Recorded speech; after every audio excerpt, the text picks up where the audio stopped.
Hi, Mr. G. This is the 1.4 redos, and we're going to start off with question 1, which is, what is absolute advantage? So I'm going to make a chart. So the first producer is the US, and then the second is Canada. So basically, the first resource is going to be corn, and then the second one is going to be maple syrup, so we'll just put MS there, and the numbers are just going to be 40, 30, 20, and 30.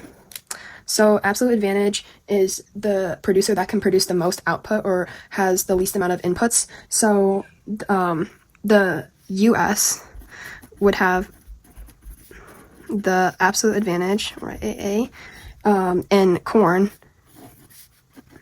because they are producing more than Canada.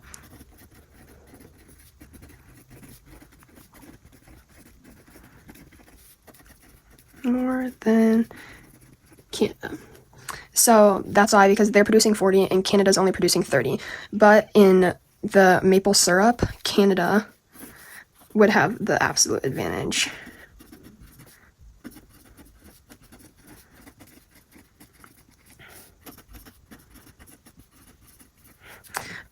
So now for comparative advantage, we have to calculate the opportunity cost. So one corn would cost 0.5 maple syrup. We'll just write that. And then for Canada, one corn would cost 1 maple syrup. And then for maple syrup, 1 maple syrup would cost 2 corn. And then for Canada, 1 maple syrup would cost 1 corn. And this is an output question, so you would do 20 divided by 40 to get the corn opportunity cost, and then 40 divided by 20 to get the maple syrup, and the same thing for Canada. So Canada, or the US would have the comparative advantage in corn because their opportunity cost is less. So since theirs is 0.5 and then the Canada's is 1, so they would have the comparative advantage. And then for maple syrup, Canada would have the comparative advantage because the US's opportunity cost is 2, while Canada's is 1. So Canada has comparative advantage. In maple syrup.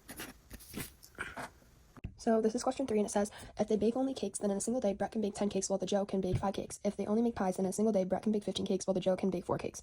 It's asking who has a comparative advantage for each product, and what would be the acceptable terms of trade if Brett made pies and traded for cakes. So first, we're going to make a chart. This will be Brett, and this will be Joe, and then cake and pie. So Brett had 10 cakes baked, and then Joe had 5, and then Brett had 15 pies, and Joe had 4. So first, we're going to find the comparative advantage. So this is an output question. So it would be 15 divided by 10 to find the opportunity cost. So 1 cake, we'll put equal, but that's cost, 1.5 pies. Again, we did 15 divided by 10. And then for Joe, 1 cake would cost 0.8 pies. Again, we did 4 divided by 5. And now it's the opposite for pies. So 1 pie, you do 10 divided by 15, and that's 0.67. And then 1 pie, you do 5 divided by 4, and that's 1.25 cake.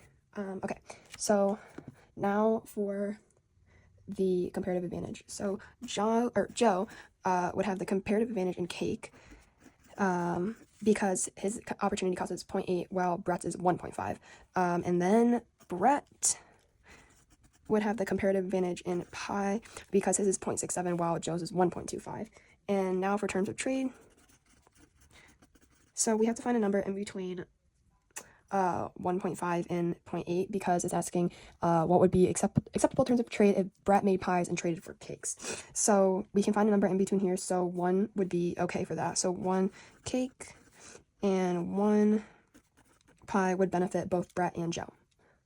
Okay, this is question 4, and question 4 is asking, instead of how much they can get done in a day, now turn the above problem, number 3, into an input problem, where the numbers are how many hours it takes them to bake cakes and pies. Show your work and calculations to figure out who's the absolute and comparative advantages. So this is an output question, so now we're going to do an input question. So we're still going to make a chart. So Brett and Joe. So this is cake and pie. So it's still going to be 10 and 5, and then 15 and 4. But instead of doing 15 divided by 10, to find the opportunity cost of the cake here, we have to do 10 divided by 15. So this one cake would actually cost 0.67 pi. So it's the opposite of what we did here. So same thing for here. One cake's going to cost 1.25 pi, and then 1 pi is going to cost 1.5 cake, and then 1 pi is going to cost 0.8 cake. So the absolute advantage here, Brett would still have an absolute advantage in cake and pie. So Brett, AA, that's absolute advantage, cake and pie.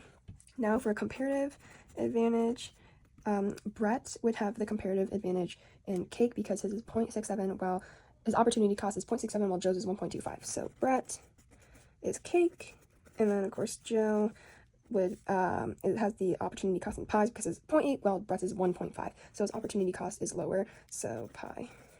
And that is it for question number 4.